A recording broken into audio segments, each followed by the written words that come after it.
জন্মাষ্টমী উপবাস, তার জন্য ঘুম থেকে সকাল সকাল উঠে আমি চান করতে গেলাম।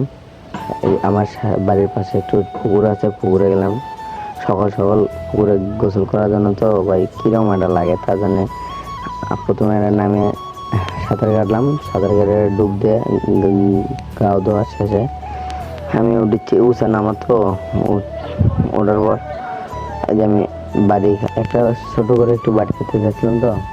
আজকে আমাদের জন্মাষ্টমী উপবাস। পরে আমি ভাবলাম, আমার মা বললো একটু ফলমূল নিয়ে আয়। পরে আমি গায়েন্দাতে যাচ্ছি, যা ভাবলাম একটু ফলমূল নিয়ে আসি। পরে অবশেষে আমি গায়েন্দায় চলে এলাম। গায়েন্দা শেষে যে আমি ফলমূলগুলো নিলাম। পরে আমার এক জায়গায় অনুষ্ঠান হবে তো গেলাম। পরে ওখানে কৃষ্ণ জন্মাষ্টমী করার পর সবাই মিলে সব প্রোগ্রাম মিলে আবার বাড়িতে আসছি। সবাই বলেছে এখন রাত বাজে